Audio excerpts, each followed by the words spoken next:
First off, I want to welcome you all. Before I run my mouth, I thought that I should start with a crawl. Walk you right into the venue with this dope-ass guitar. Crafted feelings that are in you while I'm drafting these bars. Take a seat, then a sip, or even pull out your jar of that medicine that's heaven sent and meant to be sparked. And if you like to be sober, you can stay as you are. Only came here to spar from up close or afar. See, I landed with a backpack. I told myself 3 weeks, then it's back to the old. Pack up that knapsack.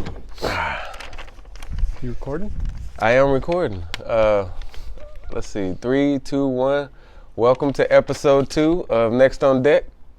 I'm Stan Coach Lee Earl, Father White. This is Chili Dogger. Some people might know me as Dad or Son. You can call me Sean. Sean it is. And this week's episode is brought to you by Paid the Cost Podcast, as well as the Reggie Stevens Foundation. You can look them up online for the podcast and entertainment. You can look them up online at reggiestevensfoundation.org. Thank you for the sponsorship for episode 2. We didn't expect it at all. Yeah, thank you very much. Appreciate that. You want to talk a little bit about the Reggie Stevens? What do they do? What do y'all do? I will save that for a future episode Okay. because I really want them to go look and see. That way when I talk about it, the visual matches with my little Copy audio. Copy that. Thank you, Reggie. So, got some topics from last week submitted to us. There were music, family, sports, and we're going to end with a little bit of current events. We are going to do everything we can to have this thing under an hour and a half. First episode was good, but we can make improvements. Got to tighten it up a little bit. Yeah. Second thing is we upgraded and got some sexy microphones. Testing. Testing. We got some microphones, and they work. It's probably one of the best investments I got. Okay, so we're going to jump straight into it. This is from my man Kevin. Went to school with Kevin. Kevin is a college athlete, played running back for SMU. Nice. Great dude.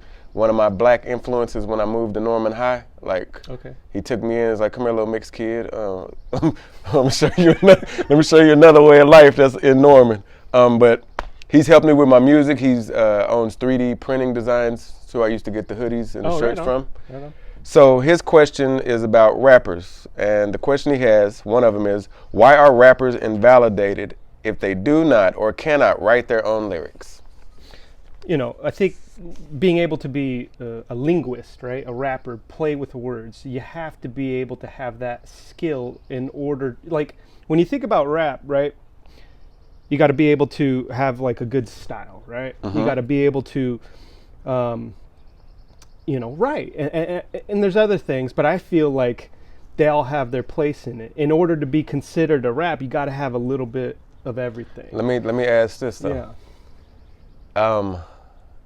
I've struggled with this one because as a dude who listens to rap and believes what I'm told, it's nice to know that the person is actually living what they write. But if I think about R&B music, I think about pop music, and I think of almost every other genre of music.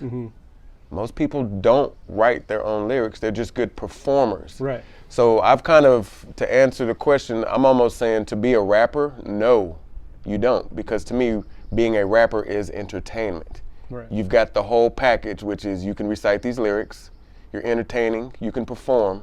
I feel like you're thinking about it from a perspective of the fan, right? Can this person gain an audience? Oh, yeah. The way that I'm thinking about it is like, how do you get the respect from other rappers? Oh, no. Okay, fans. Right? You know what I mean? Fans equal money. Right. And So the respect Yeah. piece I feel like is gone because if my job is to make money. Now, if I'm in this, let me say this. If I'm in this, I don't consider we talked about this. I don't consider myself a rapper like that. Do I rap? Yes. Is there music for sale? Yes. I would consider myself an MC. What is that? A master of ceremonies, like going back to the original hip hop. Right. It was the dude that would do all the hyping and the rhyming to get the crowd into it while the DJ was DJing. Right. I would also consider myself a lyricist, meaning I'm probably not good at performing. I'm not going to dance. I'm not going to be jumping all over the stage. I'm only worried break about. down what rap is, right? You take a beat, or maybe you have an idea, maybe there's a story that you want to tell. You have to be able to do that while rhyming. But what if I line, memorize right? your words? Right. Yeah, I think that's an important part of becoming a good rapper, is that you need to at least dabble in that and try it out.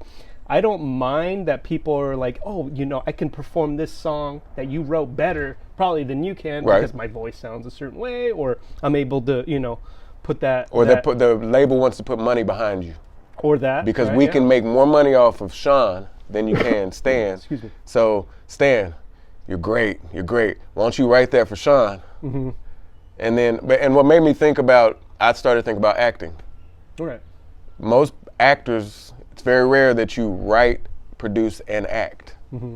So that's why I think there's a lot more allure given to rappers who produce their own music, write their own music, because that is hard to do in an area or in a business that is known for puppeteering.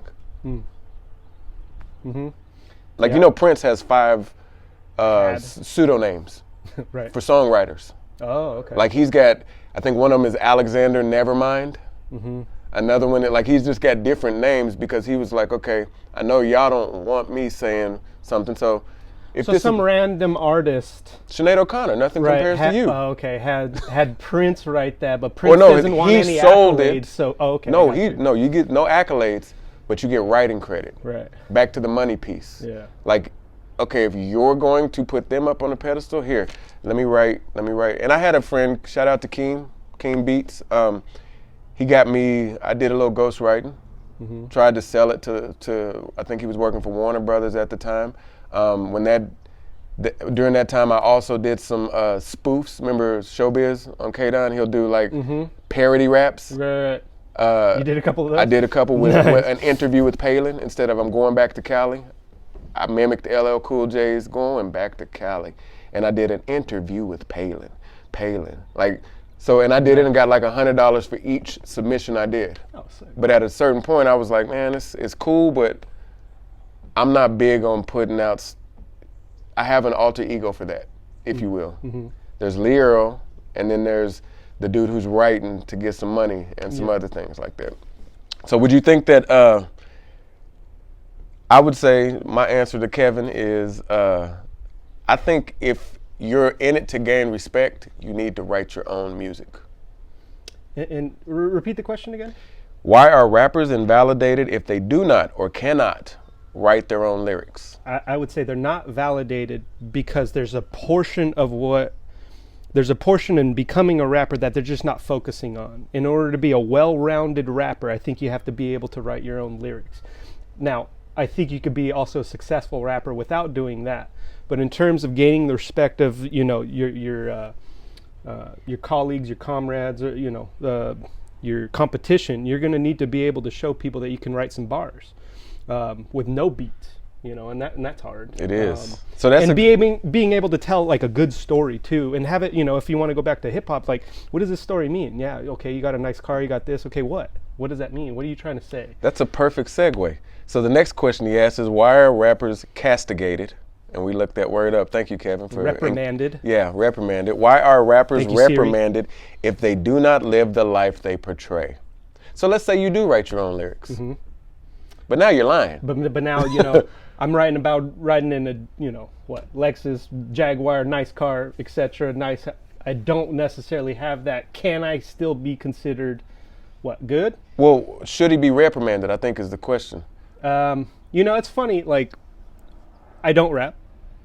Have I ever written some rhymes? Sure. Of course, Right. it's therapy. It's fun.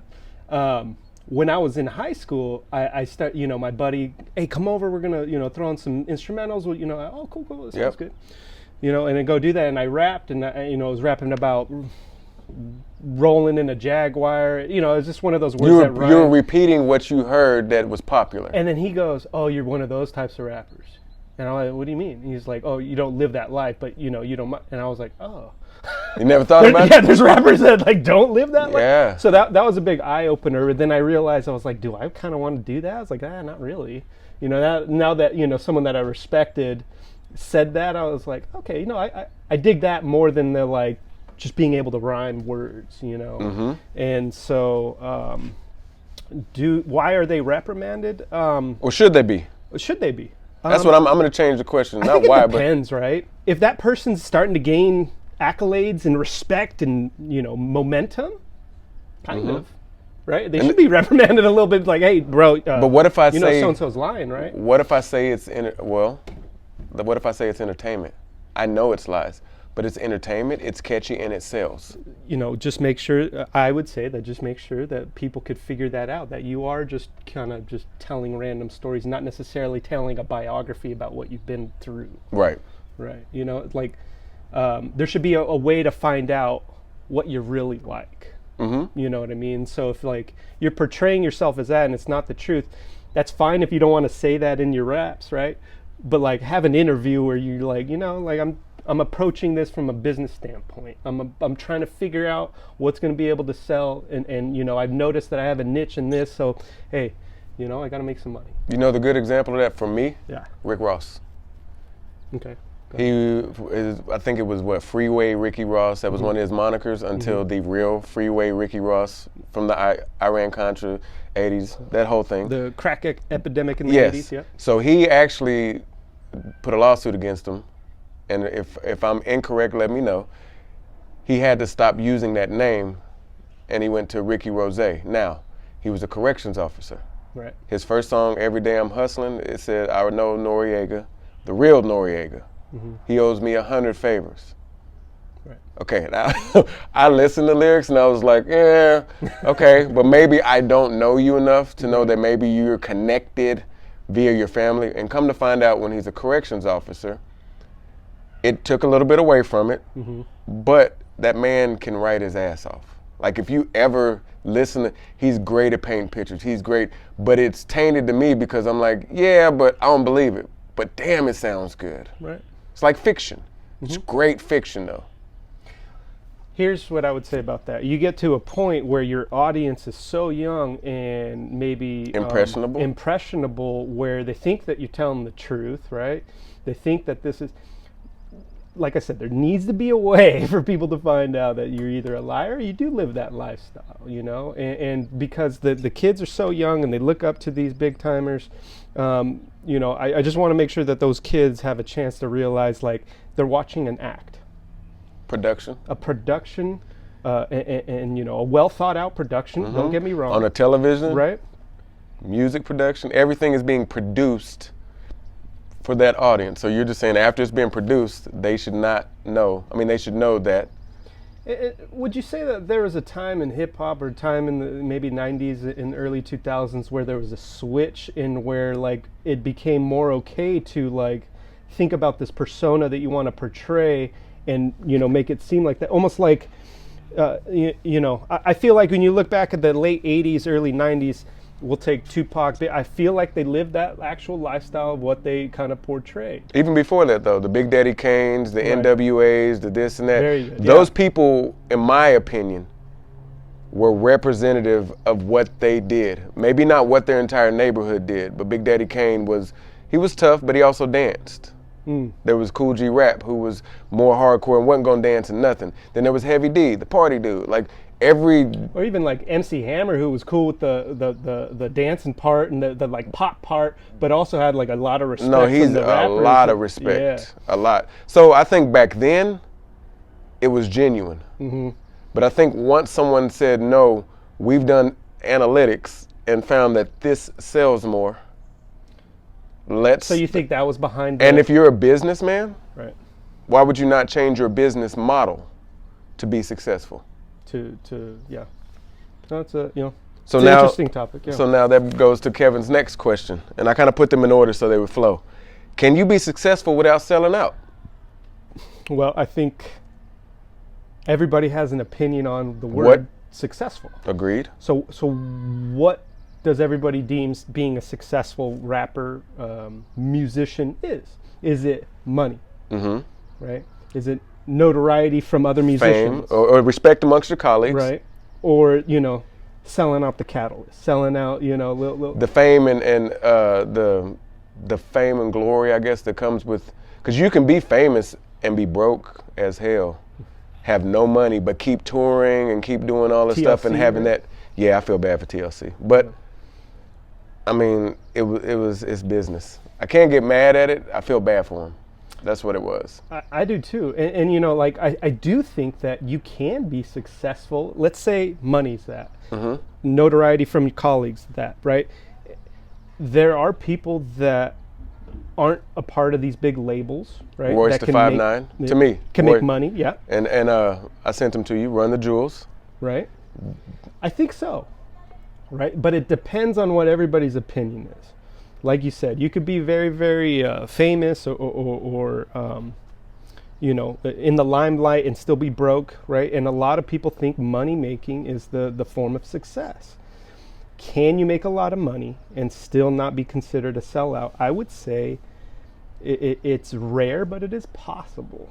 I would say, depending on your definition of success, like we said. We got SoundCloud now. Like, there's plenty of platforms. But that, hold on, in you're order to saying get, in the like, front. I'm thinking even from the back. As Okay. a music writer, am I selling out by giving my music to someone else for compensation because I can't be famous and It respected depends amongst on them? your situation. That's what I mean. So I think from there,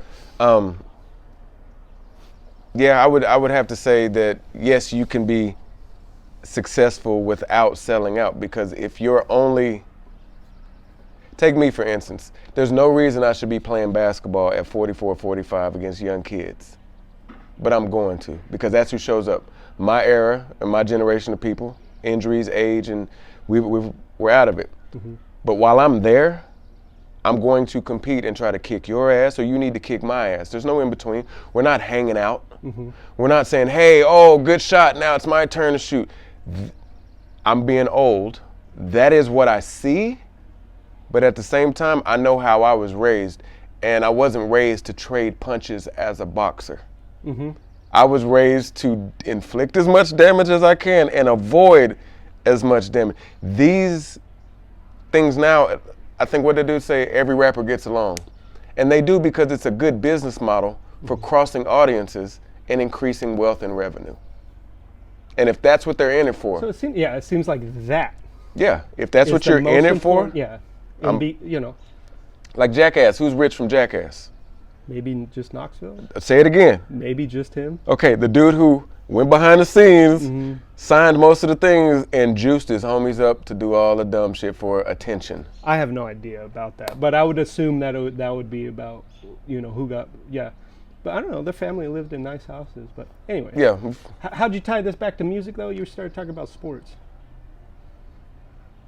You know, it's like, you used a sports analogy, but to just say that from I'm not selling out to be successful. My success is You're not on being the basketball court selling out integrity. just to make friends. Right, You I'm are- not coming out there like, oh, hey Gotcha. guys, Okay, that makes hey guys, what's up? Can we get along? Can we do this? Like, I mean, if anybody watched from Thursday, or is anybody from Thursday is watching now, I had a slogan going that was saying "fuck Stan," because I told him I've been nice for too long, and forgive me for saying this. I say crazy things.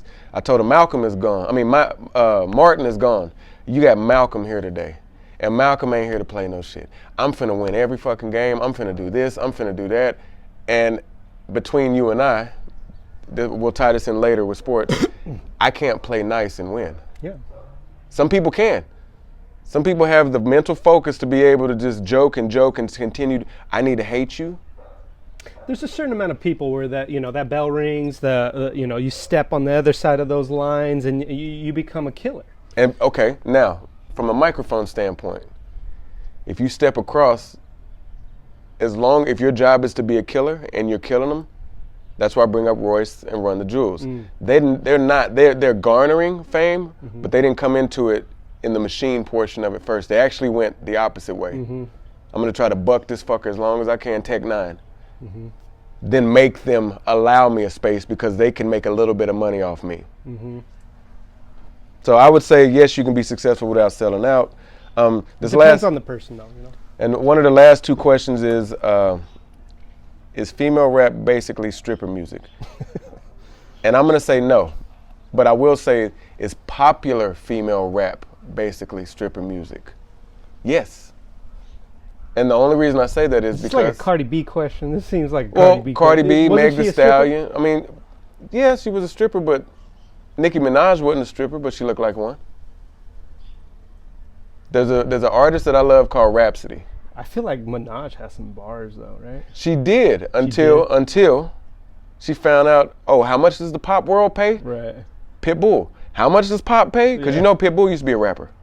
Sure. Okay. Yeah. Repping Miami, Dade County, Florida was about that. Him and Rick Ross was on that. Mm-hmm. How much money you make? Yeah. Oh, I'm finna go over here. Yeah. I'm going because I'm in it for the money. Mm. So is female rap basically stripper music? I say no because I can find multiple artists that are talking good stuff, but because they can't make money off of it, and because the average person won't be on their phone like, looking at the strippers or the half-naked people, there's no reason to market that person. She's better off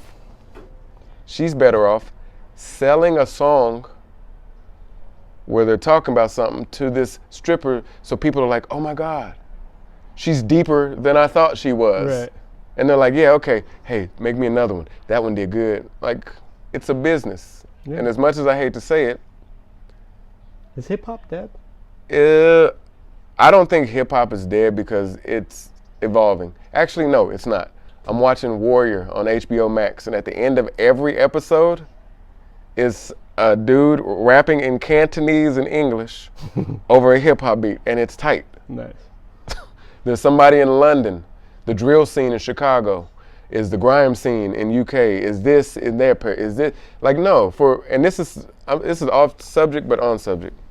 For blacks to be a majority in America and to have that much impact globally, I now understand why people are mad that the machine has control over what is deemed rap or hip hop. I'm not gonna bring Eminem into this because Eminem is a lyricist, a writer, and will dissect multiple people.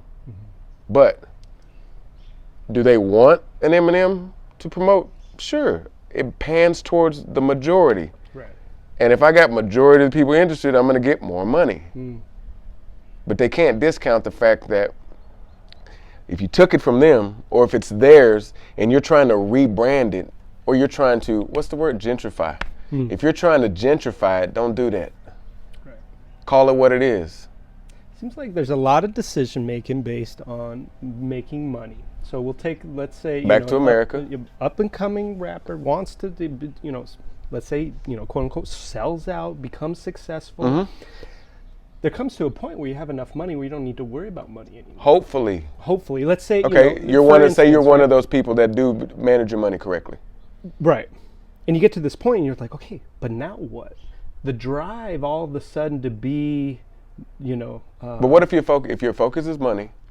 Wouldn't it continue to be money? Like, okay, like Drake. I don't know. Drake can tour the rest of his life off of what he's made up to point. He's probably gonna make more. I think he said in one of his rap by 34 he's gonna retire or something like that. But even if he does that, he's still set for life based on his catalog. Now, I don't know if he owns his catalog. I'm pretty sure he's smart enough. Being from Canada and getting signed, if you will, through Houston and Rap-A-Lot Records, that was his vouch that got him into the game. Okay. Let's say he does, right? So he's set for life money-wise. Where's the drive to continue? It's all about the notoriety from your colleagues. I would say that's what keeps people going. Like, yes. I gotta maintain that respect from the people he respects. And that circles back to the first question of the episode, which is he's been accused of having ghostwriters.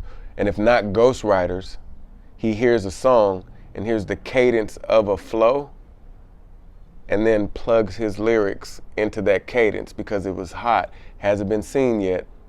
You remember that Beyonce video we saw a long time ago where she was talking about stealing people's routines? She was like, the poor people, they don't even realize, they think we're here to watch them, but we're actually taking their routine and we're gonna put it on a larger scale because nobody really cares about what they're doing. They'll think that I created this at a school. Like that is what it's mimicking. Well, yeah. To me. And that's the biggest form of flattery, right? Yep. And it's also, to me, a way to survive. If I can mimic what you do and cut out chopping a finger off. Sports, they do it all the time. Yeah. Oh, I like this play, and they're looking at, football plays and like, I'm going to steal that shit. Yep. Add that to my playbook, tweak it a little, make it mine, right? Tweak it. Yeah, it happens all the time. Okay, so we brought up sports. I'm gonna jump to sports, and we'll end probably with family and current events. Sports. I did call it coaching originally, but I figured we just talk about sports in general. What do you need to have a killer mindset to be good at sports? Yeah, I read that and I kind of first thought of him like, to be good? No, you don't. In order to be good, a role player, someone solid, going to be in the starting lineup? No. To make that next level, that next echelon of great superstar levels, you got to have some sort of killer instinct. You got to, and I could tell that you had it, or have it still, even, going to go bust up some 14-year-olds on the basketball. No, they're over 21, but go ahead. Okay. You're right. And it's very important, and not a lot of people have that. And as a coach, from a coaching standpoint, it's like, how do you teach that, right? Other than just like, hey, this is what I want as your coach. This is how my team is going to play. You got to have the killer. You got to put a nail in the coffin. But I stopped doing that, though, and I'm going to tell you why. Okay. Me as a coach. It's just difficult to coach that. No, well, I'm a weirdo. I like to think multiple parallel universes and figure out ways to have success. What I learned is me as a coach, polar opposite of me as a player. Me as a player will step on my mother to win. Like, she shouldn't have been out there. My wife stopped going, and it's like 10, 15 years ago. My wife stopped going to my adult league games, the little rec league games, because there was a lady, I played defense. There was a lady who was yelling at the referee, was like, get him off of him, he's all over my husband.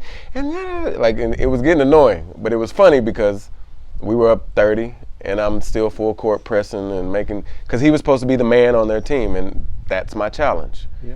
So he's shooting a free throw, and she's still yelling. And the reason I brought my wife up in me is because she was like, I'll never go to your game again because A, you were cussing in a church league. And B, you told that lady to put a jersey on and come help her husband, but stop asking the ref to help. And then I said, she didn't hear me say this. I told the lady, and if I'm on the other side. I'm being entertained right now. I told the lady, if I was your husband, I'd be trying to kick my ass right now for talking to you that way. So me as a player, horrible. Because there's one goal, it's war. I need to win. Me as a coach. What do you mean war, though? No, it's war. It's You're war. Playing a game, Stan. No, it's not. Okay. Yes. If score didn't matter, I have a hashtag. Everybody has one. It's they keep score for a reason, because a lot of people are like, it doesn't matter if you win or lose. And I say, then why do they have the ability to count score? If that was true, it would just be a running clock, and when the buzzer sound, we'd go about our ways. But they're keeping track of these stats for a reason. Right. So me as a player, horrible. Me as a coach, outrageously understandable that you just don't have that in you. But you've signed up to play, so we need to find you a role. So for rebounding, I tell some of my kids, hey man, you don't got to rebound it. He just can't get it. Like, I know you might not be able to out jump him or do this, but you do need to be able to seal him, block him out, or push him out the way to where he can't get it so your teammates can. Yeah. And tying that back to coaching football, I remember, trying to teach, let's say, a lineman, right? Sometimes you don't get off best and the other person does, right? And you got that back foot and you're getting driven back. Instead of getting driven back off the screen, right, from the tape, fall down, create a pile. You got your linebackers as you're going to clean everything up, right? And that's hard, but, I'm not going to look at. You got to be a part of the team and what the team needs. Yeah, I know what you want to do. I know what you want to do. But we're not there yet. If this happens, this is how you fix it and still be, able to help. And in that, I think you can create a killer attitude. If they're honest with themselves and say, I'm pausing because there's a kid, I'm like, hey man, are you fast? He was like, not really. I said, so then why do you keep going up to him and then trying to catch up with him? You're 5 feet in front of him. He takes a step, you take a step. Is he eventually trying to go to the goal? And he was like, yeah. I'm like, so then just don't let him beat you to the goal if you have a 5-foot head start. Right. I'm not saying you have to be fast, but you do need to react quicker and know where he's going. And that comes with studying the game, asking questions. I don't know about you, but we get these kids that are just silent, right? They don't ask a lot of We questions. talked about the or- literalness of it. You know, it's just like. Well, you man, said like- do this. Right. I did, but that's not going to work every time. Right. You need to be able to adapt. Like you said, if you don't get off the line quick and you're here, what did I tell you to do? Oh, yeah, you told me to do this. Okay. Good quote I heard from Kara Lawson, basketball player and coach for WNBA. She said, focus. She said, when I asked you as a coach, where's your focus? She said, that's the ability to see instruction and apply it to the situation. She's like, because you know what to do, but are you focused enough to be able to apply it? Because when you don't do it, you'll look at me and you'll tell me what you were supposed to do. You know what you're supposed to do.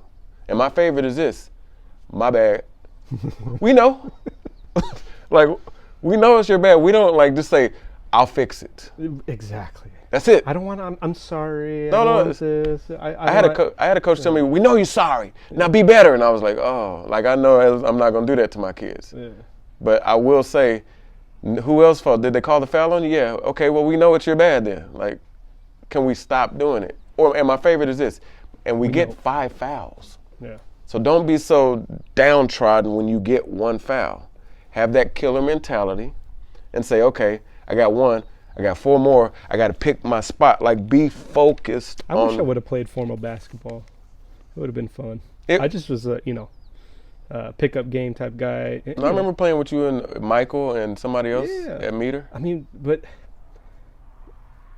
even before that, when I was a teenager, I felt like I got after it, and I got better and better and better. And I think, why?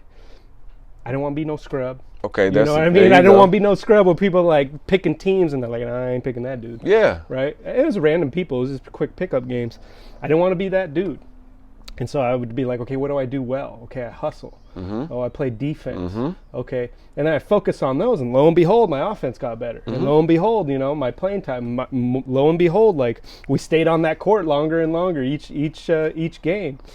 By the third or fourth game, everybody's tired and we lose one. But, you I was made a role. driven by trying to make dudes like you, random older dudes, like respect me as the younger guy. So I bust my ass and got better at everything. But I had to be honest with myself. I'm like, okay, what am I bringing this team? I'm like, I got long ass arms. Like, Yep. okay, I'm gonna just play defense. And I played football. right. So I'm So I'm physical. athletic and I'm physical. I'm physical. Yep. And and it was fun, man. Honestly, when I think back of it, it's probably one of the funnest, coolest times. I of my enjoy life. it because to me, basketball is like chess. And I'm sure there's other Sure. ways you can do, Absolutely. but you can be an old person or you can be an unathletic person and still be effective in the game of basketball with your knowledge. Oh yeah, and Callahan, the execution. old school dudes, man, they would shoot like this, but they make 5 out of 10. And Jokic for Denver, Uh-huh. like there's a lot of big dudes that aren't. There's Jokic and there's Durant. There's Jokic, Durant, and then there's Giannis. 6'11", 7 foot, Yeah. completely different Yep. stars in their own outright. Yeah. So that's the one thing I enjoy about Europeans basketball. changed the league for sure. Yeah. Really Yeah, good. because it became more about fundamentals. And it started with what, Dirk? No. Before that? For your generation, yes, it started with Yeah. Dirk. For mine, it was Petrovic. No, Oh, the Kings? no, not Petrovic. It was, man, I hate that he died. Vlade Divac. He played for the Nets. The Nets. He passed away in an accident. I hate that I'm forgetting this dude's name. I'll send it to you, but he was, Who's that dude on the Kings that used to throw up threes for days? oh, that's Stojakovic. Stojakovic. And Turkoglu and like he was 6'9" shooting like that, or 6'8" shooting like that, which was unheard of back then. Right. Then comes Dirk at 6'11". So he just shined the light on it. Yeah. Like we here. Yeah, and that's when the league started going more towards 3-point shooting. Okay, circling back, do you need to have a killer mindset to be good at sports? No, but if you want to be great, Absolutely. okay. Football, anything. Old players turned coach. Do you need to have played the sport in order to be a good coach? It helps. You know, it helps, but It do you helps. need it? Do I need it? Let me help you with this. Out of 10 coaches, if there's 10 of them that have played, 10 of them that haven't played, which percentage do you think would be the higher percentage of winning and coaching? Pretty high, no? Well, I'm thinking the ones that, sorry, there's levels to this. If there's a bunch of superstar coaches, I don't know, because they've never had to sacrifice Did Belichick for the coach? team. I Or don't know. did Belichick play? He had to have. Somewhere down there. He might have. I mean, because there are some cases of players. Now his son's like on the squad. You know, if you told me, oh yeah, he didn't play, I'd be like, yeah, he just has the access to. No. one of the I don't greatest think minds. I don't think. So do I think he could be? Yeah, because he has access to one of the most intelligent minds in the game. What if you're raised around it? Like, say Steph Curry Right. never Right, played, Right. but was with his dad Dale Curry and was a assistant and this and that. Yeah, it depends on the access that you have to people smarter than you. Okay, let's say that again. It depends on the access that you have to people smarter than you. And if you do have that, then I think that you can be successful. Now, if you don't, right, I would be very surprised. Spoelstra. Did Spoelstra play college ball? The Miami Heat coach? No idea. Okay. I would assume not.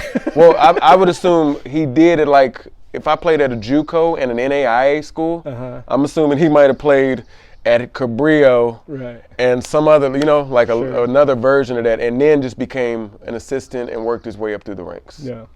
I just feel like, the coaches that play know the ins and outs of these situations that you come across as a player. And they can give more insights on like how to approach it and how to deal with it when it happens. Rather, if you didn't play, like You've seen it from there's outside. a lot of assuming going on from Right. that coach. Rather than like, no, he's going to do this, and I know that you have more affirmation and what you think is going to happen because you probably went through experience, it. the experience of going through it. I would say if you're a role player, this is my take. If you're a star, I don't know, you might be able to get across to them. I would say it's 50-50. I would say if you were a role player coach, a role player who became a coach, or if you had a superstar, Doc Rivers, I had Dominique Wilkins. Like, I think if you were on a team and you played with a superstar, I think that is probably the best combination of a coach, because you can say, I've seen it from the bench as a player, I've seen it in the game as a player, and now I'm seeing it as a coach. Yeah. I mean, I feel like I was a role player type of guy on football teams. So I played at Aptos, and then I played at Cabrillo for a little bit. Was I a super? No, not even close. And I can admit that. Did I help the team win? Absolutely. You know what I mean? Was I there every day in practice busting my ass? Absolutely, right? So even though I didn't start, right, I pushed the person in front of me to push themselves to Iron, maintain was it that. steel sharpens steel? Right. And then when I got into coaching, because I was that role player, I'd been coached at so many different positions in my tenure. I was like, oh no, I remember this. I remember the technique for this. Yep. Right? So like any random school out here could probably pull me on, and I can coach whatever position they need. Right? Yeah. And I think that enables me to be, in my opinion, a good coach, right? In order to be a great coach, right, there's certain things that I just need to focus more on. No, right? I'm gonna. Well, yes, you're right, but you also need to have the ability to delegate and have a staff that allows That's a head you coach. Yeah. that allows you to focus on what you're focusing on. Right. Like people make fun of football. Why do they need all those coaches? Because the head coach is managing, Right. and he's put his faith into those. And I think because of Netflix and other things, people have seen. Was it Last Chance U? Yeah. Okay, I love that. I love that. I think they've been able to see the pockets on a team. And then on defense, the pockets of, you got your linemen, backs, and your cornerbacks and your safeties and the secondary. And in that, it's like, hey man, we did our job. Y'all need to do, and they're completely separate than the offense. And they are, and that's the way it is at the JUCO and the college level, and even really good high school programs. It's basketball too. You usually have a big man coach, a shooting coach, a this kind of coach, a strength and conditioning coach, because everybody has their specialty. And as a head coach, you want to, make sure that there's good competition between them. Hey, why are you getting punked by the offense today? Yep. Like what's going on? Talking to the D coordinator Yep. or whatnot. Like, You need to create a competitive atmosphere. on a daily basis, everything is competitive. And that was not bred into me, but that was just like instilled in me from the first day I stepped. But you took it on because some people that you went to school with Mm-hmm. had that same training, could care less about it. Well, I figured that I have a knack for coaching, teaching, right? Mm-hmm. And like that's what gets the interest from a lot of coaches that I'll apply to, is that like, oh, you teach. Yeah, Like, so you're you able know how to teach speak to how- kids and exactly. approach kids and how to teach technique. Yep. From from both perspectives. Like if I was a student athlete and I wanted to play this, what would I want this guy to be talking to me about, right? And I can go that, but I also know like I want to win. I need you to not only know this, I need you to know this, this, and this. Like you better become prepared to practice. If you're thinking about what a girl said to you earlier in the day, and I'm trying to teach you first step technique on certain plays, like I expect you to be like Man, you got to be focused. focused, man. And that's hard for kids because there's so many distractions nowadays. And as a coach, you kind of understand that. You understand that they have probably more distractions than we did. But Agreed. you also have to not tiptoe around. You got to be able to address the elephant in the room. Shameless plug on the rap music. Okay. So I think it's going to help coaches a lot to have some experience in playing competitive sports. Do they have to? I don't think anymore. We're in the YouTube, teach yourself Analytics, skills. small ball. Let's look at the numbers. And I really appreciate it. I'm an instinct guy when I coached, and I'd be like, oh, hey, so-and-so, run this play. I would say, not knowing any of the numbers, I would say most of the time they worked. And this was at college at Cabrillo? Both, bro. Okay, the only reason I ask is because I talked about people learning things top down from the NBA, then the college, and then the high school. Those are trained assassins that that can do it 10 out of 10 out of 10 times. Right. You know what I mean? Mm-hmm. And so to have those analytics applied to a high school team who dude might have just broke up with his girlfriend. Those numbers are now skewed. Yeah. Like boxers, when they're like, what's he going through in his personal life? Right. Leading into the fight. So I think numbers work. The higher you go up, the lower you are down. I think it's about creating consistency. Like before we start betting money on this, we need to chart your consistency. Right. And if you're not consistent, I'm not being mean. It's just what the numbers tell me. I joke. This play is 35% going to be successful. Mm-hmm. This play is going to be 55. I don't like doing that play though. I know you don't, but it's not about what you like. It's about trying to win. You got to instill a different mentality. If you're using I like and I'm.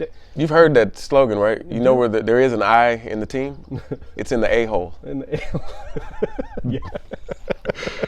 Okay. I like that. I never heard that. No. And then last in the sports is Kevin Shepard was like, why are the best tight ends historically been failed basketball players? And I think that's kind of harsh. No. No. If you play it's not personal. College ball. Right. Right. What's That's the a name? Failed basketball player? Like, damn, that's a high level of basketball, bro. Okay, say they wanted to go. What if their goal was to go into a professional sport? And because they knew they were not going to make it in basketball, they chose to go in football. Traitor. No, I mean, okay. There's certain skills in becoming a receiving tight end that you are taught in basketball. Rebounding, boxing out. That skill, catching the ball at the highest point. That one as well. Those things are taught in basketball that transfer beautifully over agility. A receiving tight end. And that's because... Say it again, what kind of tight end? A receiving tight end. There we go. Now, if you're talking about overall successful tight ends, you better be able to block. Mm-hmm. You're not taught that in basketball. That's going to come with hard work, technique, a drive, if you will, to be good better. at that. Yeah. To be good at that. So I think he's talking about what? Tony Gonzalez. He's talking about Antonio Gates. He's talking about, legends, right? And I think that is because, so I can't make it here. I'm going to transfer over here, right? But then again, could there be more of that superstar? Yeah, but maybe they got put on teams that didn't necessarily address that and utilize you correctly. He still had the potential to be great, So these greats that have basketball, a little luck played in. They got on the right team. The Chargers were a throwing team in Antonio Gates, and then the Chiefs realized this dude's a boss. Yeah. So okay, we got to put some plays in. They got to address. It just helps. It helps. But those people became superstars because they had that killer instinct. They wanted to be great. They were up at 2 a.m. doing push-ups, and if it doing meant sit-ups, trading sports, they were going to do that. They those people, all in on something. They were really willing to be flexible, willing to change things around in order to get to a point in their life that they felt that they were successful. And they just went all in on whatever was going to be, analytics. They're like, okay, I have a better chance of getting real, successful here, whether I might get lucky here. I gotta go with this because it's probably the best move for my future family or whatever. These are young kids having to make these big time decisions. But yeah, basketball, you're taught certain things that transfer pretty well to that specific position. I would even say wide receiver helps as well. I agree. I played basketball probably from 7, and this is not formal, just loving the game basketball, 7 to about 18, let's say. And so when I became a football player and I really went all in on football, a lot of those skills helped out. I could catch everything thrown at me, but I was as slow as molasses. So had some things going up against me, but you got to be realistic with yourself and what you bring to the table. And I think I think those two sports, specifically the wide receiver and tight end position, kind of match up pretty well. I agree. I don't know why. But other than, one sport focuses on these things. And when you're, towards the red zone as a football coach, you want those 10, 20-yard little plays where you can block out the safety and secure the ball. Yep. Go box out and rebound. Right. That's going in the end zone and getting that. But then, if these people were on run-heavy teams and you're like, I want to be a receiver, you're not setting that specific player up for being successful. Not unless you're running a screen for him. Exactly. Yeah. So, these coaches, commending these coaches, they knew who the players they had. They designed their teams. They designed the playbook around who they had, and I think that's a really important point that I kind of want to talk about. Is that as a coach, you got to drop your ego at the door. Yeah. You got to come in being like, who do I have? What type of schemes are going to be successful for this? And I was taught this when I coached at PV. We got this coach from Salinas who the populations in these schools were Mexican, right? So they played soccer, they did this. So a lot of the playbook was based on quick pitches, get to the edge, come upfield, those types of plays, put your foot in the ground and go, rather than I'm going to muscle you. Yeah, all over the field. power It ain't gonna eye. happen. It ain't going to happen. I got to get to the I got to use my skill set to be successful. Right. And so it's like, oh, we don't have players like that. Because I was like, hey, why don't we do this? Why don't we do this? It's like, Chili. We don't have players like that, bro. And he respected me a lot. He's just like, why would I ask him to do something he's not capable of doing? That's And that's hard for a kid, because again, segueing to or using my job as an analogy, there was a team I had where after the winter break, first hour of practice, I'm writing down the stats from the stat book. And I'm like, okay, guys, look, y'all come over here. Our starting 5 averages, like you guys, I said, I'm defense first. And I'm defense first because if I can hold you to not scoring, my misses don't mean as much. We're still pretty much even. I said, your generation and you guys, you're worried about scoring. I said, so let's come to terms today. Starting 5, you average 31 points. I said, that's 6 points per player.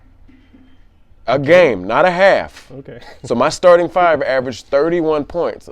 I said, and the next 10 of you, because I had 15, you're averaging 22 points. As a team, we're averaging 50 points. And you think, and I blame the Warriors, not because it's them, it's because what these kids locally saw with the Golden State Warriors, Santa Cruz Warriors, They saw basketball. at a point in their lives they were very impressionable. Well, too, and now, even now, it's like it's more, I should be able to do this. Okay, from the top down, you're right. But from here, you're not there yet. you can barely do 20 push-ups without stopping. You can't do this. Or make 5 layups in a row without missing. Like, let alone 3-pointers. Contested 0 layups foot. or No. just- Just when you put pressure on them, hey, if you miss this, we're running. Nerves kicks in and they miss. I mean, it's as opposed to being confident, like, man, I've done this. Dropped a lot of balls wide open. It's hard. It's normal. It's normal, yeah. So that's what I tell the kids is like, hey, look, we got to be realistic with our Not a skill set. lot. Similar to what you Yeah. said about the quick pitch, plant and go up. Right. Almost like a zone read, find that gap and shoot through it and hope you break free. So for me, I'm just like, hey, man, look, if you score 2 points and that dude never scores, we win 2-0. Is it exciting? No. But do you like winning? Yes. Okay, so let's try to win. I understand you want to But do, then I'm not going to have the points that are going to gain any attention, coach. but you will have confidence to say, and this is me as a player, and this is my coaching strategy. I don't need to do, if you take one thing away, I can figure out how to be effective in other areas to continue to win. And that's what I want to instill in my kids by the time they make it up to varsity and at a high school is you don't need to be great, Yeah. but you do need to be good at a lot of stuff. I think we shouldn't overcomplicate it. Like, the winning strategy has been discovered. You know what I mean? Yeah. Like, it's out there. Go buy a book, Bill Walsh. I think that book's like $250. Hold on. I do want to say, I can't say it. Like, winning has been figured out. I'm not going to say that. Yeah. But anyways, As long as you don't coach from a book. not from a book. No, I mean like, okay, it says we should be doing this, so No. Who does that? stop it. So we're going to segue over to family. I'll tell you I later. love your family, Stan. Thank you, man. I love you too, because we are family. We are. Um, So Stan's wife is my cousin, yep. and I am your brother. Yeah. Yeah. Kids, holidays, Thanksgiving, before COVID, Thanksgiving, Christmas, we always see each other, unless somebody's other side of the family guilt tripped them into coming over, and then it'd be like a short hour visit because we got to go multiple spots today. Yeah. But that's part of life. No matter, And that's what made Christmas and Thanksgiving and Christmas. yeah. Pop Popping in, pop it out, pop it in, pop it. Like I prefer to host, so I don't have to leave. Right. I can stay. Yeah. You're leaving. See you next time. Drive safe. I'm not going nowhere. No, but this year it just didn't feel like Christmas, yo. Well, it didn't feel like damn. Thanksgiving either because, Yeah. and I am going to say something. You were lied to. I was. Yeah, you were basically told I had COVID before I had COVID. Okay. There was a preemptive strike about, oh yeah, I don't know if we're going to be doing Turkey Day over here, and you then want to talk about your COVID thing? we can talk about COVID.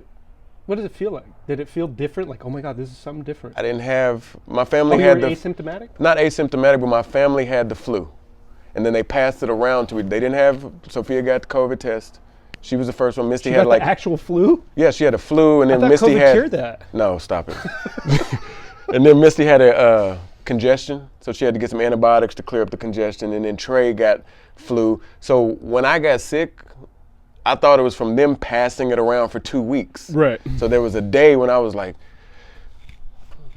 I don't feel right. Like, all right, I'm gonna take some aspirin. And then the next day I was like, I'm about to take some aspirin and take a nap for lunch like, at work, and just 2 hours. And then I was fine. Turns out I had COVID. I had taste because I was eating shit to try to Yeah. see, do I have it? But no, I've had cousins that had the sniffles. A couple days later, fine. I've had, on Leslie's side of the family, tore him down for 2 weeks. Just couldn't get out of bed. And then I've had the asymptomatic, you know, like, oh, and I've had friends who like, hey, I couldn't smell for 2 weeks. You know, I don't know what the hell's I've going had a on. friend who just lost his father to it. He was an older gentleman. And it hits. It hits everybody different. Well, and I think if you're older and your body's a little weaker, then Right. then yeah, rest in It peace. goes back to our discussion last week. You know, those people, if they're fearful for it, like, they got to make those decisions that are best for them. What I disagreed with is everybody just had to be under the same boat. And, you know, we had government officials But the analytics. treating us like we weren't capable of making our own decisions that were sound for our own families. And that's where I, you know, say, hey, they're using this to create tyranny. Of like, oh, you know, we're coming from good heart. We want to help save. And it's like, yeah, but you can't tell people what they can and cannot do. That is not okay. What if they want to be told that though? Well, just understand that that is not freedom. That's not the. Okay, the we're in historic- current events right now. All right. Yeah, no. Yeah, no. So, you know, I just don't agree with the whole approach that we think that our governors know what's best for our families, man. I just don't, you know. But would you say that majority of the people believe that they do know? Like, I'm relinquishing control. Do I think that the majority of Yep. the population? Probably, yeah. Because there's a real issue with our education system in our country. Well, no, we're educated to plug in, right? Like, we're not. Yeah. Go ahead, elaborate on that. I'm amazed that people from other countries, when they come here, I'm not amazed, it just, it makes sense. They have to learn 1 or 2 languages. Like, for me, it was, you got to learn a foreign language. That's part of our checkbox. Mm-hmm. We're probably never going to send you in an area where you can use it. We're actually going to deter you from even speaking to those people because we don't consider them American. But let me teach you the language so they can say that we're teaching you correctly. I think we're taught to be employees, unless you have a teacher or someone who finds that something that you're passionate for. And Because we're- not everybody wants Yeah. to learn. Most people just want to skate by and die, have babies and die. Damn. And, you know, that's sad. Those types of people are missing out on a real opportunity to make a great difference.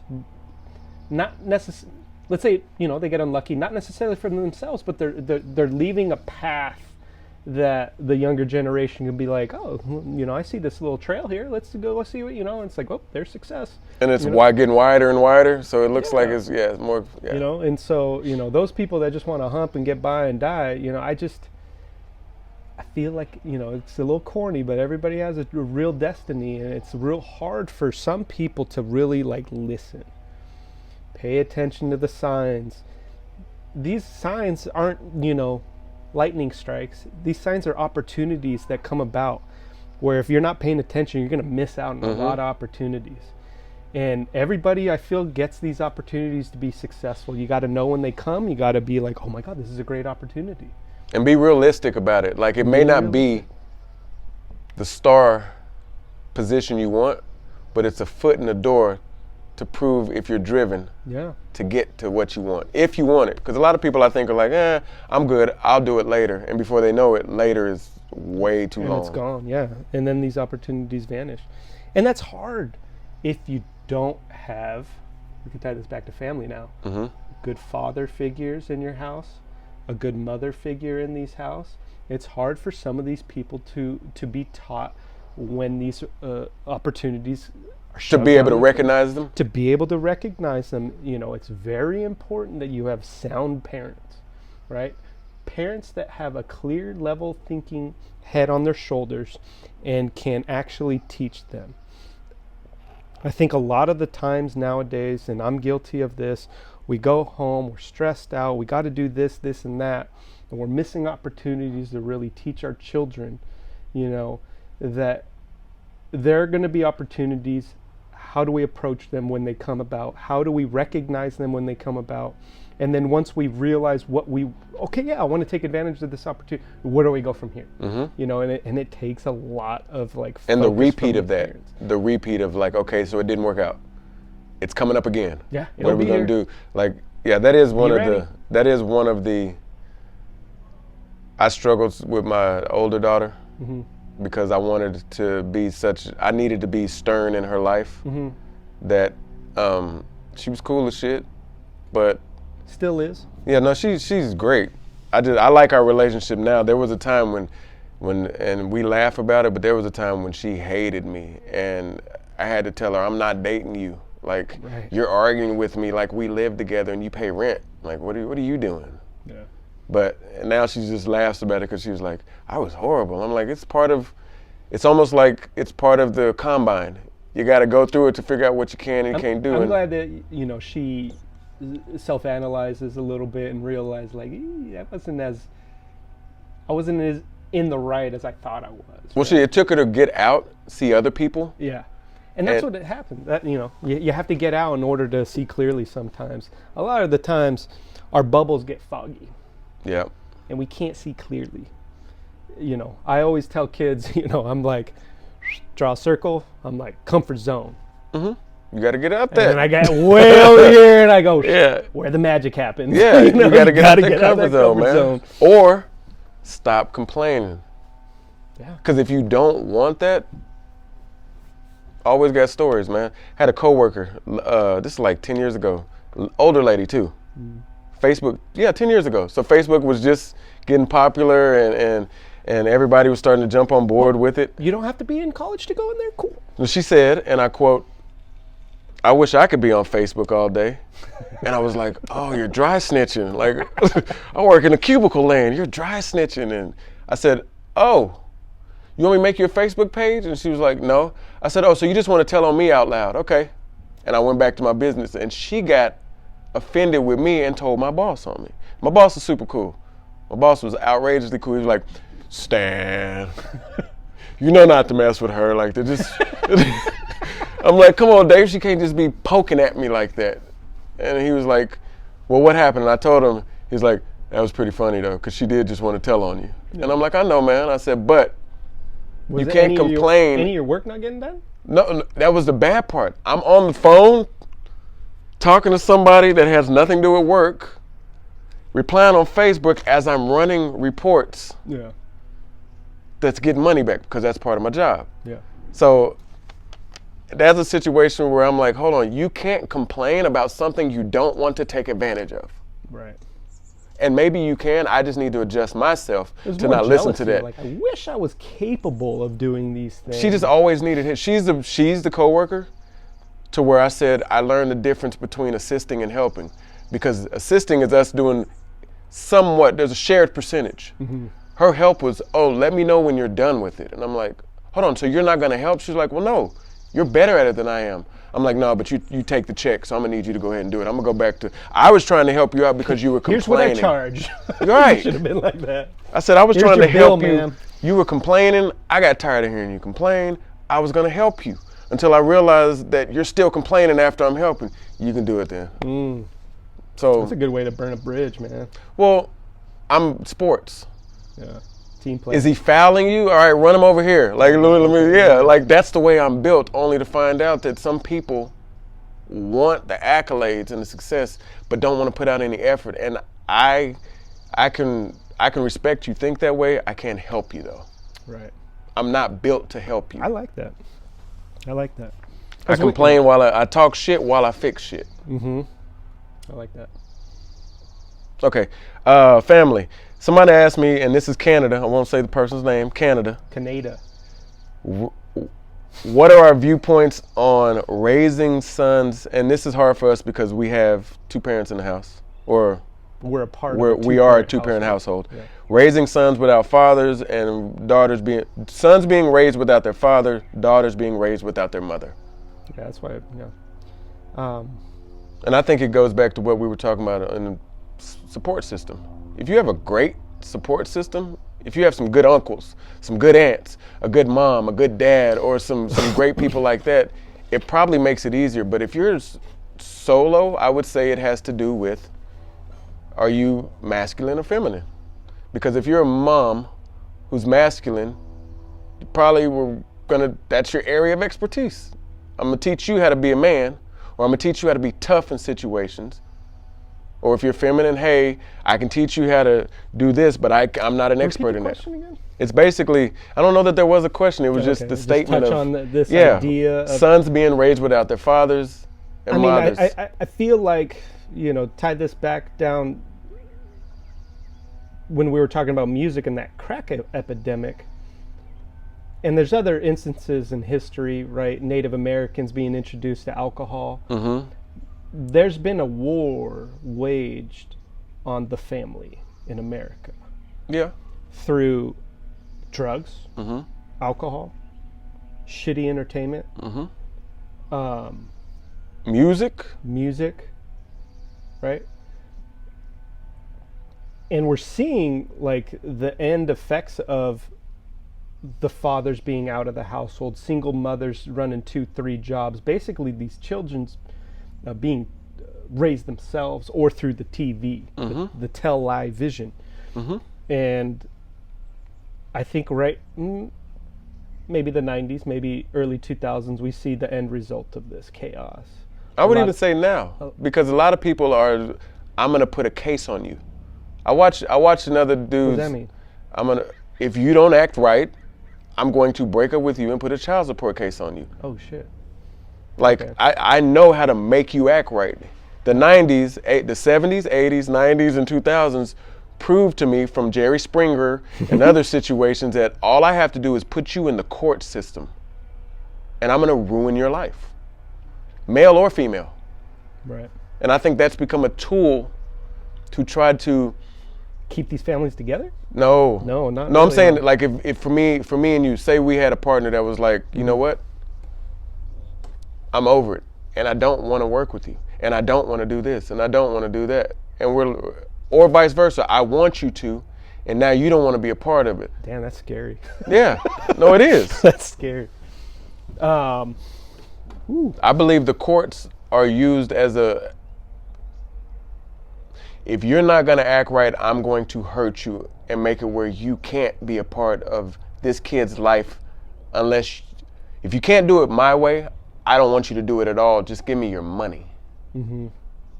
Or, you know what? Instead of forgiving the child support, put him in jail where he can't make money, can't pay off his arrears, or she, where they can't make money, they can't, and where they can't see their kid. Instead of, let's figure out a way with your limit, back to being realistic with your skill set, with your limited skill set as a parent, let me figure out a way to set you up to be successful, and then that's on you to have that relationship with your kid, because I'm just not supposed to impede your attempts. Unless there's drugs, alcohol abuse, or something like that, then you got to get them out of there. But even then, Right. you have to let that other person burn their bridge with their kid, unless it's becoming detrimental. Yeah. But you can't paint a narrative of the other person. Right. And you damn sure can't force a narrative, because that's one thing I learned when I moved to California, going to the courts. That first statement, whoever gets their case in first, it's on the other person to prove it right or wrong. When you think about court, Yeah. what do you play basketball on? A court where things are When the ball decided. goes back and forth and back and forth. On the tip, we get to decide who gets to shoot first. Yep. But I think it's important that is it realistic? No. But yes, it would be nice if every kid had a mom and a dad at home. If not, at the very least, there should be some kind of structure of, okay, let me use these terms. We're split up, but we're not broken. Our family is split into two now. But inside that bubble you drew, instead of it being one home, there's now two homes. Yeah. I came from broken home, whatever you want to call it. When I was a baby, my mom had some issues, had to go take care of that, so I stayed with my dad. When she was done with those issues, the court felt like both my brother and I being just with my mom probably wouldn't be beneficial for her. They advised her to let me continue to stay with my dad, her to get my brother, and that's the way it was, and they both decided it, and they made it work, right? I was blessed with my stepmom coming in and just being the good person that she was and raising Shout out me. Vicky. shout out, saved my life. Yeah. Probably on numerous occasions. Probably continues to save my life, right? When I have my daughter, I needed someone to watch her, and she was there more than willing. And so that we get these situations where you have to make really tough decisions as parents. And, you know, I respect both my parents and the decisions they do. I also feel bad for both my parents and what they had to deal with. But I kind of had to go through that crumminess in order to mature and kind of see things. And so if you are these parents that are, or children, part of these situations that are shitty and not beneficial for anyone, I'm always an optimist. I'm always going to say, hey, there's going to be a positive that we can try to pull out of these situations. And I think that a lot of people just want to be like, well, this happens, this. Well, what's the positive value? I really think that there's positive. And here's what I mean by that. A lot of the people that are successful with the arts, successful with poems, rappers, like they've probably been through the gutter, yo. Right? You know what I mean? And so, like, I think that humans going through the gutter, maybe young at life, right, kind of strengthen them up, toughen them up, in order to be like, you know what? I have a drive now. I know what I don't want to be a part of. And that's what kind of propelled me to want to be, you know, I'm going to be proud of myself. I am proud of myself, you know, but I had to be shown what I did not want to be a part of. You had to get reference points in your life and know, become worldly to figure out where your place in the world is. Absolutely. And lucky enough, my family, my mom and dad were able to show me, like, yeah, these are the decisions I made. This is what I have to show from it. And I'm like, well, what about all this? Yeah. I'm just trying to make it. And I'm like, well, shit. I'm going to bypass all this. I'm going to allow you to make your mistakes, but I'm going to learn from your mistakes. That's what they call that, being wise? Yeah. I got the whiskers to show. But, you know, that allowed me to jump over all those mistakes that I probably would have made. You know? And they would probably tell you if I could do it all over again, I would change some shit. But then I go, well, then I wouldn't have learned from that, and I probably would have been there. So, like, I'm going to say, hey, God made you make those mistakes in order for me to learn from it and to propel me to a point where I can have some kids and, like, mold them. Yeah. Teaching. You can pass the I've lessons probably down. been, you probably, as a community, thrown 500 to 1,000 kids in front of me and allowed me to mold them certain ways, right? Certain characteristics that make them a pleasure to be around, right? And it, you know, it goes back to, it takes a village to raise these kids. But it's very important that parents kind of realize that just because a kid's going through a crummy situation doesn't mean that they're going to be a particular ruined or whatever, you know. People are given second chances. People are given opportunities. It's your job to kind of let them know when these opportunities come and how to address them, how to approach them. That's going to benefit not only their lives, right, but potentially thousands of other lives. I like what you said with the village, because we're talking about, is it important for sons to have fathers and daughters to have mothers? That's important, but I think what's also important is that village. It's important that you have tias and tios and aunts and uncles and primos and cousins and all that stuff, and stay united and family connected. Friends too. Like, family even though we're friends, not right? blood, my dad showed me pictures where him and you were in high school together, and now I'm friends with your kids and da-da-da-da. My daughter loves that. She'll come across a kid like in class, and I'm like, oh, I think that's so-and-so's kid. And then, like, I'll see them together. I'm like, oh, what's up, buddy? Oh, you know that kid? I'm like, yeah, I know his I know his dad. We went to high school together. Like, oh, that's cool. Yeah. You know, they're that like, connection. Oh, my dad Yeah. knows your dad. You know, and no, I do feel that village is important. And going back to being superstar or role player, like people need all those role players within their lives in order to, like, be fulfilled and to have a stable foundation that they can build upon. And you know, but I also want to point out, it's very important for those sons to have fathers, sure, but they also need good mothers. Yeah. You know what I mean? Those daughters Yeah. definitely need good fathers. Yeah. You know, and you know, not to talk about gender or anything, but you know, like, it's important that we have both sides of the aisle here, if you will, in order to touch on. I want my daughter to be a little bit masculine, but I also want her to be a little bit feminine too. And I think it's Gotta real have important balance. to have a balance and know when to, Turn the switch on and turn off. the switch People on. people Be think the that that's a nurturer, you're bad gonna thing. be the protector, and that's how we survived all these years. It is. And that is Just being historical here. I'm not trying to voice opinions, but I had this idea. I don't know. I'll run it past you. I thought in every class, let's back up a little bit. Is there an issue with that? Yes. Meaning Yeah. there are some kids without this, without that. Okay, so how do the school system address it?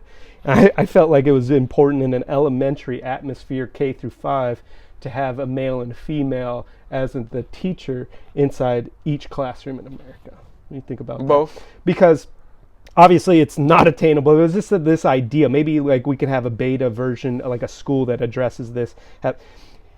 When I was an aide in a classroom, we had this phenomenal teacher, female, phenomenal. And I won't say her name, but I looked up to her at what she brought to the table. She was a nurturer. She was the person that kept all these kids responsible. And then I, joined the group, the community, if you will. And I, was very, I felt like behavior and respect were very important. I saw a lot of, first couple weeks, I saw some disrespect, and I was like, hey, that's not going to meet me outside. We're going to talk about this a little bit. And so after about halfway, we started going to these assemblies. Halfway of the school year, we started going to these assemblies. I'm standing here. We got the teacher on the other side of the class, and we see all our kids, about 26 of them, sitting there paying attention, focused. And I looked at the other third grade classes, bouncing off the wall, couldn't sit still, doing whatever they wanted. Right. And they just had one teacher, right? But I was like, man, these kids are so well behaved. They have respect for what it is that we're doing here. Right. They're approaching it well. And that made me think, I'm like, man, that's a damn good idea, man. Like, we need The someone balance. to have the nurture, which she took, was already doing, but also doing a little bit of the discipline. I kind of, saw that, I'll do the discipline. Like, we'll have, I'm not going to yell at They a call kid. it I'm good not cop, gonna- bad cop, right? Good cop, bad cop. And so we really focused, Don't I say focused on it. She did her thing, man, and I was just that role player in the classroom. But I was like, she did it in a way that like allowed me to be the other teacher in the class. She's like, She didn't undermine. She realized I had a niche with these kids. I could be real with them as an 8-year-old, but also be like, I love you. Yep. Yep. And so she's like, well, let's do it. And I brought up this idea with her, and she liked it. Is it going to be ever practiced? Probably not. But No, it's it would a make certain sense to idea have- that makes sense. That maybe a school out there should Complementing try to approach. energies, because it don't even have to be male and female. It could be 2 male, 2 female, whatever we want, as long as there's balance between the energy of As long as you know your nurture, role. Yeah. authoritarian. As long as they were both in their classroom doing that, that. And it's very important for teachers to just know, like, they can read through the BS. Be real with the kids. Be real with the kids. Especially nowadays, with them being inundated with everything on the phones, and a lot of these kids, a lot of these young kids, they understand wit and humor and underlying jokes a lot more than they should because of. It's so funny. I was just talking to my students the other day about how important it is to have a sense of humor in this day and age, because it'll get you to a place where you have respect. People enjoy being around you, and that is something that isn't really taught. Like, try to be that person in a workforce that is enjoyable to be around, because I guarantee you, there's going to be a job that you apply for that's a characteristic. Like, these people that are interviewing you, they're going to ask themselves, can I work with this person every day? And let me He did go a back great to job. rebounding. He's easy to talk to. Yeah, I can. Let me use rebounding. Or she or whatever. You don't have to get the ball, but they can't get it. You don't have to be super enjoyable like a character, but you can't be the guy that nobody wants to work with. Yeah, you can't be You like. don't have to be entertaining, but you damn sure can't be a nuisance. Yeah. All right. I think we need to end I this. think we do, man. Okay, episode 2 in the books. Not hopefully. Shout out to Rick. We'll get to the 7 things you spoke about, Rick. I wrote them down. We'll get to them. I do want to say that I appreciate the sponsors again. I appreciate everybody listening. I know I'm a weirdo. people have called you? I just, I'm not going to bash myself. I do want to say thank you to all the people that are watching this that are either a positive male role model or a positive female role model for the children in our community. You want to say that this is successful because you have this much money, but remember, when you die, you can't take anything with you. What will remain forever, as McGregor said, is your highlights. And what your highlights are the memories that these youngsters have of you. I feel like when it's all said and done, my ambition is to have a gym named after me and have a shit ton of people at my funeral. And for me, it's Tribe First, because as you saw in the beginning, it might be low budget, but the subject is high. Like high quality subjects. You are looking at people who are always trying to learn, who know we don't know everything, but we are listening to everything and looking at everything we can to try to make the most educated decisions so we can not be idiots and in turn not raise idiots. Yeah, very. Because I've only heard of the village idiot. I didn't think they were plural. I like that. Ooh. All right, so my little today's end tag is going to be, until I'm gone, I'll be here. And the same for him. Absolutely. Thank you, guys. God bless. And we're out.